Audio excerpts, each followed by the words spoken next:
Hello everyone. Now the government in the past few days have taken some radical steps to control the food inflation in the country. अब ये steps क्या हैं और इसको लेके बहुत सारे फार्मर्स नाखुश हैं, इसको हम लोग इस न्यूज़ आर्टिकल में डिस्कस करेंगे. Now you are watching the YouTube channel of Edukemy. My name is Anshuman and today we are going to cover a very important news. Now if you want to access all the free resources given by Edukemy, all you need to do scan this QR. If you like this video you can hit the like button and you can subscribe to the channel. Now जो decisions government ने लिया है वो in line है to control the food inflation in the country. आपको पता है CPI index अगर आप देख रहे होंगे ओवरऑल तो ऐसे भी इन्फ्लेशन काफी बढ़ रहा है. RBI भी काफी सतर्क है, रेपो रेट को लगातार चेंज करते जा रही है RBI ताकि इन्फ्लेशन कंट्रोल में रहे. लेकिन आपको पता है सप्लाई साइड से जो होता है जनरली RBI जो कंट्रोल करती है that is demand side inflation. लोगों के पास ज्यादा पैसा होगा तो ज्यादा खर्च करेंगे तो इससे इन्फ्लेशन बढ़ता है, तो RBI वो पार्ट कवर करती है. लेकिन सप्लाई साइड से अगर आपका जो है सप्लाई साइड से अगर आपके रॉ मटेरियल्स महंगे हो जाएंगे, उस केस में अगर आपका जो सप्लाई साइड से इन्फ्लेशन बढ़ता है तो उसको कंट्रोल करना गवर्नमेंट का काम है और गवर्नमेंट यही काम करने में लगी हुई है. इन्होंने क्या डिसीजन लिया है, तो सबसे पहले इन्होंने क्या किया है कि जो आपका वीट होल्डिंग का जो कैपेसिटी होता है उसको लिमिट कर दिया है. आप सर्टेन अमाउंट वीट से ज्यादा अपने पास नहीं रख सकते, होल्डिंग नहीं कर सकते हैं ताकि जो है इसके प्राइसेस को कंट्रोल किया जाए. इसके बाद दो इंपॉर्टेंट डिसीजंस हैं जिसको लेके बहुत प्रोटेस्ट हो रहा है महाराष्ट्र में. The first is key stopping the production of ethanol from sugar cane juice. देखिए जो शुगर केन से जो है जो जूस से जो इथेनॉल बनाया जा सकता है, बहुत सारा इथेनॉल प्लांट सेटअप किए गए हैं महाराष्ट्र में. आपको पता है under the national biofuel policy government जो है वो प्रमोट कर रही है कि शुगर केन जूस को हम लोग डाइवर्ट करें फॉर इथेनॉल प्रोडक्शन. नाउ फिर गवर्नमेंट ने बोल दिया कि अभी के टाइम पे क्योंकि फूड इन्फ्लेशन बहुत ज्यादा बढ़ रहा है तो आप जो है शुगर केन जूस को इथेनॉल प्लांट पे डाइवर्ट नहीं करें. अब इसको लेके शुगर केन फार्मर्स, वहां पर जो मिल ओनर्स हैं वो काफी प्रोटेस्ट कर रहे हैं. आपको पता है महाराष्ट्र में जो है वो वहां पर बीजेपी बैक्ड गवर्नमेंट ही है, लेकिन इस तरह के डिसीजंस को लेके वहां पर भी काफी प्रोटेस्ट हो रहा है. दूसरा जो सबसे पॉलिटिकल मुद्दा है, जो सबसे ज्यादा पॉलिटिकल आप बोल सकते हैं सब्जी है हमारे यहां, दैट इज अनियन. अब गवर्नमेंट ने क्या किया है, बैन लगा दिया है एक्सपोर्टिंग अनियन टिल मार्च 2024. यानी मार्च 2024 तक हमारे कंट्री में जो भी अनियन उगाया जाएगा उसको एक्सपोर्ट नहीं करने दिया जाएगा. अब इसके पीछे का डिसीजंस क्या है उसको हम लोग एक एक करके देखते हैं. सबसे पहले देखिए अनियन के बारे में बात कर ले तो आपको पता है onion is the most politically motivated जो आप बोल सकते हैं वेजिटेबल हॉर्टिकल्चर प्रोजेक्ट है हमारे कंट्री में, क्योंकि इसको लेके हमेशा अपोजिशन भी बवाल क्रिएट करते रहती है.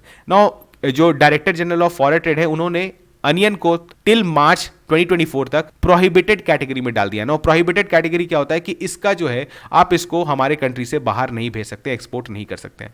अगर हम लोग बात करें कि इंडिया कितना प्रोड्यूस करता है तो around 28 to 30 million tons of onion जो है वो हर साल इंडिया प्रोड्यूस करता है. नाउ इसमें आप देखेंगे तो दोनों सीजन्स में अनियन उगाया जाता है, जो मेजर क्रॉपिंग सीजन है राबी और खरीफ, लेकिन 70% जो है वो राबी सीजन में किया जाता है. तो इसी कारण अभी जो है इंडिया वेट कर रहा है कि आने वाले साल में जो हार्वेस्टिंग पीरियड होगा उस समय जो है हमारे पास एनफ अनियंस रहे हमारे डोमेस्टिक मार्केट में ताकि इसका प्राइस कंट्रोल रहे. तो जो अभी इसको एक्सपोर्ट बैन लगा दिएगा.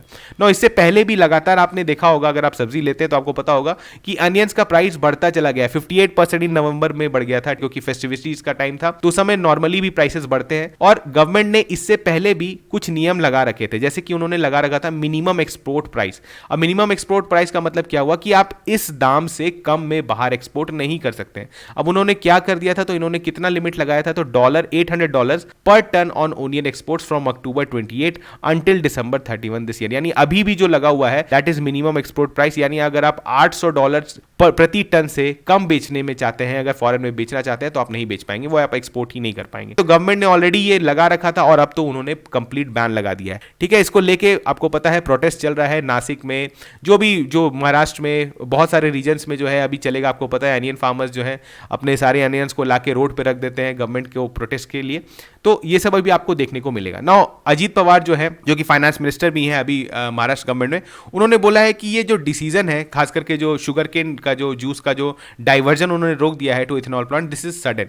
उन्होंने बोला है क्योंकि आपको पता है जो नेशनल बायोफ्यूल पॉलिसी है वो काफी जोरों शोरों पे चल रहा है हमारे कंट्री में और इथेनॉल ब्लेंडिंग की भी काफी बात हो रही है. तो बहुत सारे क्या थे जो शुगर मिल्स वाले जो बिजनेसमैन थे उन्होंने ऑलरेडी इथेनॉल प्लांट सेटअप करके रख लिए थे.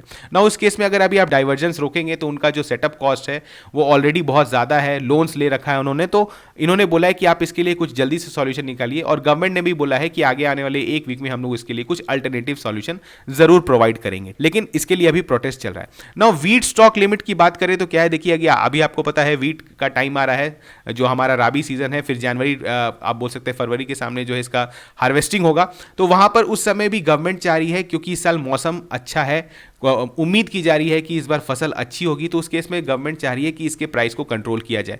तो इन्होंने क्या किया है, इन्होंने स्टॉक लिमिट लगा दिया है और इसको लिमिट कर दिया है क्या, मतलब आप 1000 टन रख सकते हैं, पहले ये 2000 टन था, इसको घटा के 1000 टन कर दिया गया है for traders and wholesalers. While for retailers के पास क्या है, इसको 5 टन कर दिया गया है इंस्टेड ऑफ 10 टन। मतलब पहले 10 टन होल्ड कर सकते थे रिटेलर्स, लेकिन अभी सिर्फ 5 टन ही इनके पास रहेगा। तो ये आप देख रहे हैं गवर्नमेंट ये सारे डिसीजंस क्यों ले रही है। मैंने आपको ऑलरेडी बोला, देखिए अगर आप फूड इन्फ्लेशन को देखेंगे, अगर आप खुद से खर्च नहीं करते हैं, अगर आप खुद से अपने घर का राशन नहीं लाते हैं, तो शायद हो सकता है कि आपको इन्फ्लेशन के बारे में नहीं पता हो। लेकिन आप इन्फ्लेशन अगर स्टैटिस्टिक्स के हिसाब से देखें तो अप्रैल 23 में 4.16 था। यहां पर हम लोग फूड कंज्यूमर प्राइस इन्फ्लेशन के बारे में बात कर रहे हैं, तो देख रहे हैं आप 3.35 था, फिर 4.69 था, जुलाई में देखिए 10.57 पहुंच गया था, फिर 9.19 है और अभी भी काफी ज्यादा है, जो कि गवर्नमेंट चाहती है कि 6 के अंदर इसको लाना है, इसको कंट्रोल करना है, 5 तक लाना है इसको। तो उसके लिए गवर्नमेंट ये सारे स्टेप्स लेती रहेगी। हालांकि इसको लेके प्रोटेस्ट होगा, लेकिन आगे आने वाले टाइम में देखते हैं कि ये कितना कारगर होगा। चलिए मिलते हैं नेक्स्ट वीडियो में, तब तक थैंक यू।